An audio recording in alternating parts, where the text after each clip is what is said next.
Hello बच्चों, आज हम पढ़ेंगे dependence of reaction rate on temperature. आपको मैंने बताया था फैक्टर इफेक्टिंग में कि रिएक्शन की रेट टेम्परेचर पर डिपेंड करती है। जहाँ पे मैंने आपको बताया था अगर हम टेम्परेचर को 10 डिग्री सेल्सियस इंक्रीज करते हैं, रिएक्शन की रेट 2 टाइम्स और 3 टाइम्स, या तो 2 टाइम्स बढ़ जाएगी या फिर 3 टाइम्स बढ़ जाएगी या फिर उन दोनों के बीच में रहेगी। बट वहाँ पे हमने कोई भी एक्सप्लेनेशन नहीं दी थी। आज हम बात करेंगे टेम्परेचर के ऊपर कि टेम्परेचर को इंक्रीज करने से रिएक्शन की रेट पे क्या इफेक्ट पड़ता है। चलो, उससे पहले मैं आपको बताता हूँ रेट ऑफ रिएक्शन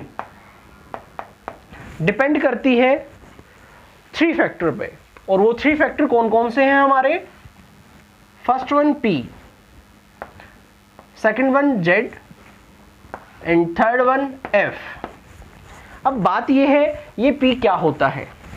P होता है ओरिएंटेशन फैक्टर। Orientation factor.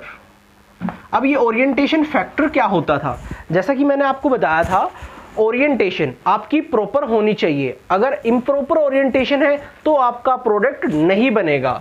जैसे कि आपको यहां से मान लो यहां पे जाना है, ये आपका एम है, मैंने समझाया था आपको ये।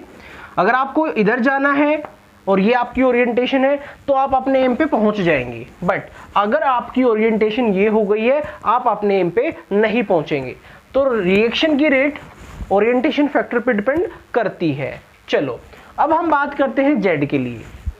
बट जेड को क्लियर करने से पहले एक बार हम यहाँ पे देखते हैं क्या इसके ऊपर टेम्परेचर का इफेक्ट है या नहीं है, क्योंकि आज का हमारा लेक्चर टेम्परेचर के ऊपर ही है। टेम्परेचर इंक्रीज करने से ओरिएंटेशन फैक्टर पे कोई भी इफेक्ट नहीं आता है, ये आपको क्लियर होना चाहिए।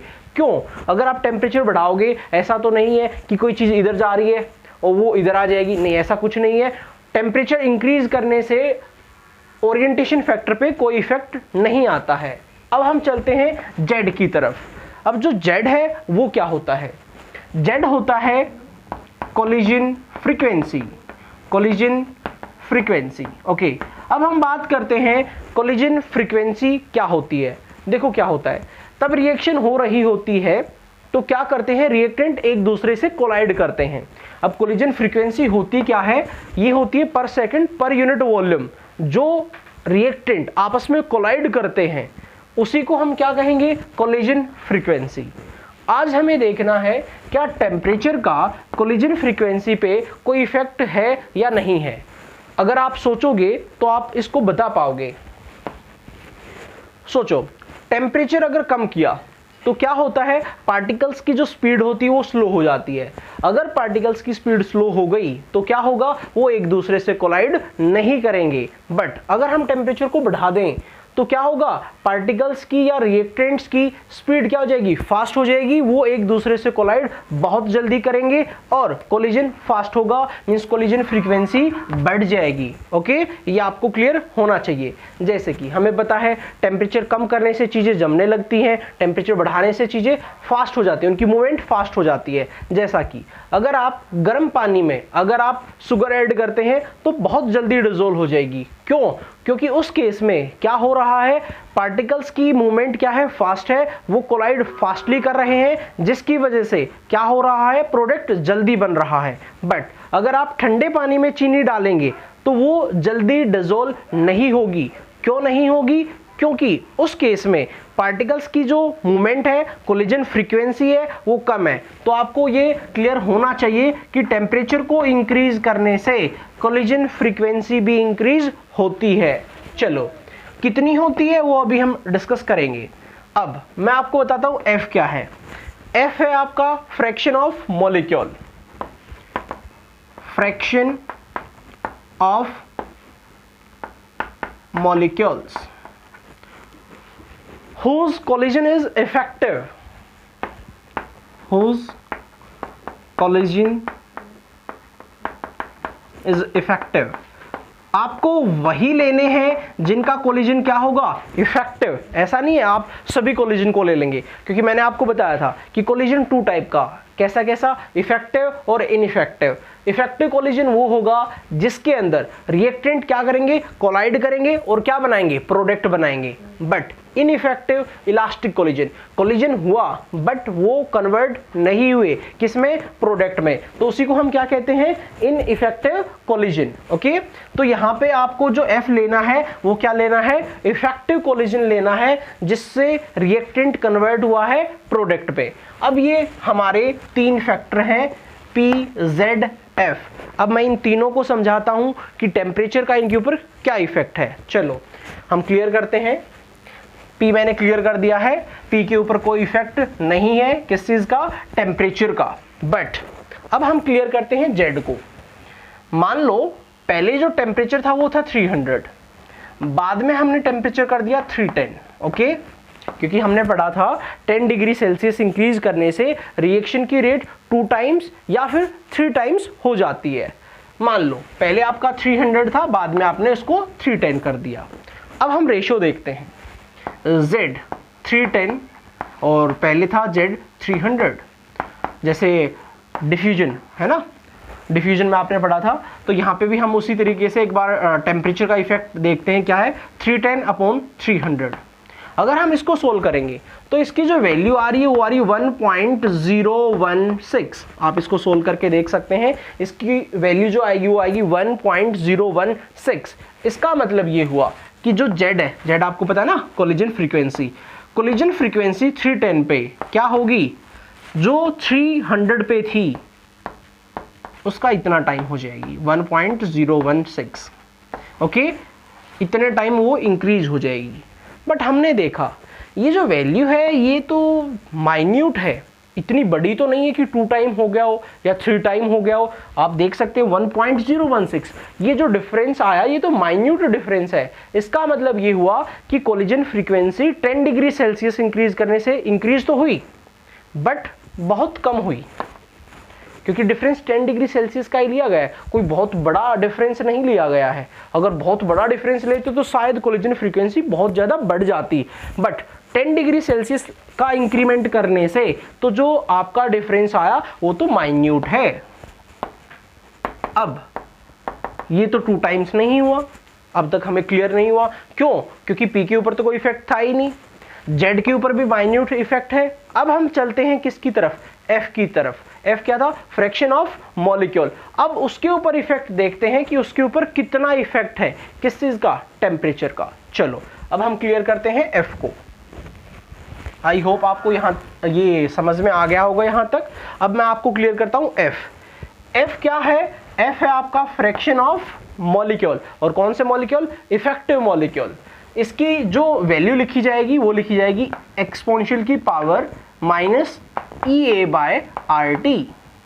ओके, ये हमारा है इफेक्टिव मॉलिक्यूल्स। कभी कभार पेपर में पूछ लिया जाता है इफेक्टिव मॉलिक्यूल्स कैसे आएंगे, उसको सोल्व करो, तो आप E की पावर -EA/RT से उसको सोल्व कर सकते हैं। बाकी हम न्यूमेरिकल का पोर्शन तब करेंगे, तब इस पार्ट को कंप्लीट करेंगे। चलो अब EA क्या है, हम पहले भी इसके बारे में डिस्कशन कर चुके हैं। ये हमारी है activation energy, activation energy. R क्या है हमारा, यूनिवर्सल गैस कांस्टेंट। ओके, और T क्या है हमारा, टेम्परेचर।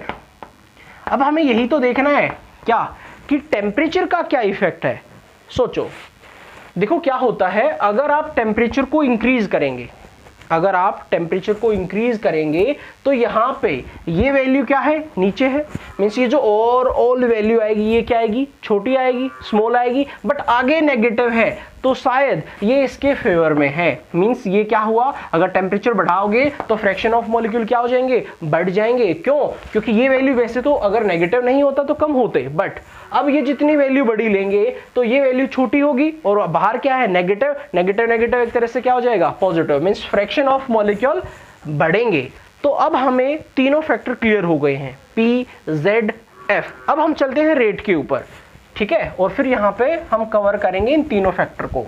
चलो, तो P हमारा क्या होता है, रेट। रेट क्या हुई हमारी, rate equals to P orientation factor, Z collision frequency, F fraction of molecule. अब हमें f की वैल्यू पता है, f equals to what, e की power minus EA by RT। Put up कर देते हैं, रेट क्या आ गई हमारी, rate equals to P Z e की power minus EA by RT। अब आप समझ गए होंगे टेम्परेचर को जितना बढ़ाएंगे ये वैल्यू उतनी ही बड़ी हो जाएगी और रेट उतनी ही क्या हो जाएगी, फास्ट। आपकी एनसीईआरटी में केवल इक्वेशन को लिखा गया है, एक्सप्लेन नहीं किया गया है। मैंने यहाँ पे एक एक पॉइंट आपको एक्सप्लेन किया है कि कैसे टेम्परेचर को इंक्रीज करने से रेट के ऊपर इफेक्ट पड़ता है। अब आप एक चीज और भी जानते होंगे, वो क्या है, वो भी आप क्लियर करेंगे। सुनो, अब क्या होता है, रेट होती है, रेट लो में हमने पढ़ा, रेट इक्वल्स टू के, कब, तब आपकी जो कंसंट्रेशन है वो क्या है, यूनिटी। अगर कंसंट्रेशन क्या है, यूनिटी है, तो रेट किसके इक्वल आ जाएगी, के के इक्वल। ओके, तो रेट यहाँ पे किसके इक्वल है, के इक्वल। यहाँ पे रेट किसके इक्वल है, पी जेड ई की power minus EA by RT K equal. इसका मतलब आप ये लिख सकते हो, K equals to P Z e की power minus EA by RT। Okay, तो आप ये यहाँ पे कर सकते हैं, आप ये यहाँ पे इक्वेशन लिख सकते हैं। ये इक्वेशन आपको केवल क्रैम नहीं करनी है, आपको समझना है ये इक्वेशन कहाँ से आई है। चलो, अब मैं एक बार ग्राफ और बना देता हूँ फ्रैक्शन ऑफ मॉलिक्यूल के लिए, जो आपको शायद और बेटर एक्सप्लेनेशन दे पाए और आप टॉपिक को और अच्छे से समझ पाओ। क्योंकि टेम्परेचर इंक्रीज करने से जेड के ऊपर इतना इफेक्ट नहीं आ रहा है, एफ पे आ रहा है। देखो कैसे, यहाँ पे ये है fraction of molecule, fraction of molecules. मान लो पहले जो आपके फ्रैक्शन ऑफ मॉलिक्यूल्स थे वो ये थे जो आपने पहले लिए हैं, तब टेम्परेचर T था, हमें नहीं पता क्या था, हमने वैसे 300 माना था, कोई भी हो सकता है टेम्परेचर। ये फ्रैक्शन ऑफ मॉलिक्यूल है। Okay, A B C D ये इफेक्टिव है, मींस जो प्रोडक्ट में कन्वर्ट हो चुके हैं। अब हमने क्या किया, टेम्परेचर को बढ़ा दिया, तो आपको क्या मिला कि जो ग्राफ है वो ऐसे हो गया, मींस ये जो ग्राफ है ये है T+10। आपने टेम्परेचर को 10 डिग्री सेल्सियस इंक्रीज कर दिया है। अब आप जानते होंगे ये ग्राफ हम 11th में ही पढ़ चुके हैं। देखो क्या होता है, ये ग्राफ ऐसे था, हमने इसको अगर ऐसे खींचा तो ये जो हाइट यहाँ पे है ये क्या हो गई है, कम हो गई है। ओके, जैसे कोई ये चीज ऐसे है, अगर हम इसको क्या करेंगे, खींचेंगे तो क्या हो जाएगी, ये ऐसे ही। ओके, तो ये हाइट यहाँ पे कम हो गई है, बट यहाँ पे जो फ्रैक्शन ऑफ मॉलिक्यूल है वो लगभग क्या हो गया है, डबल हो गया है। इसी वजह से रिएक्शन की जो रेट है वो टेम्परेचर बढ़ाने से 2 टाइम्स या फिर 3 टाइम्स हो जाती है। क्यों, क्योंकि जो फ्रैक्शन ऑफ मॉलिक्यूल है, कौन से वाला, इफेक्टिव वाला, वो क्या हो जाता है, इंक्रीज। कब, तब टेम्परेचर को कितना बढ़ाया जाता है, 10 डिग्री सेल्सियस। आई होप इस ग्राफ से आपको समझ में आया होगा कि 10 डिग्री सेल्सियस इंक्रीज करने से रिएक्शन की रेट 2 टाइम्स या फिर 3 टाइम्स क्यों इंक्रीज हो जाती है। ओके, चलो अब क्या है, ये हमने जो बताया वो बताया टेम्परेचर का इफेक्ट, कि टेम्परेचर को बढ़ाने से रिएक्शन की रेट पे क्या इफेक्ट पड़ता है। हालांकि काफ़ी अच्छे से और डिटेल में जो बताया वो अर्हेनियस ने बताया, जो हमारा नेक्स्ट टॉपिक रहेगा। ये तो हम केवल टेम्परेचर की बातें कर रहे हैं कि टेम्परेचर की वजह से कैसे कैसे रिएक्शन की रेट पे इफेक्ट पड़ता है। अभी हमने अर्हेनियस इक्वेशन को नहीं बढ़ाया, वो हमारी नेक्स्ट लेक्चर में आएगी। ओके, बट यहाँ पे आप टेम्परेचर कोफिशिएंट को और आप जान सकते हो। चलो, अब ये भी जरूरी है, कभी कभार टेम्परेचर कोफिशिएंट से प्रॉब्लम आपसे पूछ ली जाती है। तो मैं आपको बताऊं, टेम्परेचर कोफिशिएंट इक्वल्स टू क्या होता है, के, कब, T+10 डिग्री सेल्सियस, है ना। जो टेम्परेचर कोफिशिएंट क्या आएगा, तब आपका के आ चुका है, कब आ चुका है, तब आपका क्या 10 डिग्री सेल्सियस इंक्रीज हो चुका था। और ये क्या है, के टी, मीन्स कोई भी टेम्परेचर, लाइक ये 300 है और ये किस पे है, 310 पे है। आपने के निकाला, अभी थोड़ी देर पहले आपने देखा के इक्वल्स टू, आपने के देखा, तो याद रहे टेम्परेचर बढ़ाने से के ऊपर इफेक्ट आता है। ओके, और के बढ़ने से रेट इंक्रीज हो जाती है। तो टेम्परेचर बढ़ने से क्या बढ़ा, के, और के बढ़ने से क्या बढ़ी, रेट। चलो, तो ये टी टेम्परेचर पे है और ये टी 10 पे है। अब मैंने कहा था या तो वो 2 टाइम हो जाएगी या फिर वो 3 टाइम हो जाएगी। एक एग्जांपल लेते हैं जिससे आपको शायद ये और अच्छे से समझ में आ जाए। मान लो पहले टेम्परेचर था 20 डिग्री सेल्सियस और उस टाइम पे आपकी जो रिएक्शन की जो रेट थी वो थी A, मान लिया A थी। अब हमने देख लिया कि 10 डिग्री सेल्सियस बढ़ाने से 2 टाइम बढ़ जाता है रिएक्शन की रेट। तो कितने टाइम बढ़ रही है? 2 टाइम। कब? तब टेम्परेचर कितना इंक्रीज किया? 10 डिग्री सेल्सियस। तो 20 से 30 किया तो बताइए कितना हो जाएगा? हम कहेंगे 2 टाइम्स। कितना हो गया? 2A। हमसे पूछा गया, हमने 40 कर दिया, कितना हो गया? फिर से 2 टाइम। किसका? इसका 2 टाइम। कितना हो गया है? हम बोलेंगे 4A। अगर हमसे पूछ लिया जाए कि टेम्परेचर 10 डिग्री सेल्सियस और बढ़ा दिया गया है, टेम्परेचर हमने कितना कर दिया है? 50, देन ये कितना हो जाएगा? 2 टाइम्स, मतलब ये कितना हो जाएगा? 8A। हर 10 डिग्री सेल्सियस बढ़ाने से कितना टाइम बढ़ रहा है? 2 टाइम। वो आपको गिवन होगा, बताएगा वो कि 2 टाइम बढ़ रहा है या फिर 3 टाइम बढ़ रहा है। चलो अब मैं आपको एक प्रॉब्लम और देता हूं। आपको बोला गया, क्या बोला गया? कि टेम्परेचर 20 से लेके 80 डिग्री सेल्सियस तक चला गया और जो इनिशियल था वो रिएक्शन की जो रेट थी वो क्या थी? वो A थी। कब? 20 डिग्री सेल्सियस पे। बताइए 80 पे वो कितनी हो चुकी होगी? तो आप क्या देखेंगे? 20 से गया 30, 30 से गया 40, 50, 60, 70 और 80। चेंज यहाँ पे 2 टाइम, यहाँ पे 2 time, 2 time, 2 time, 2 time, 2 time. अगर आप मल्टीप्लाई करेंगे देन आपका आंसर जो आएगा क्या आएगा? 4, 8, 16, 32, 64। इसका मतलब जो हमारा आंसर आया वो क्या? 64A। ओके, क्योंकि हर एक 10 डिग्री सेल्सियस पे हमारा जो इंक्रीमेंट आ रहा है वो कितना आ रहा है? वो डबल हो रहा है।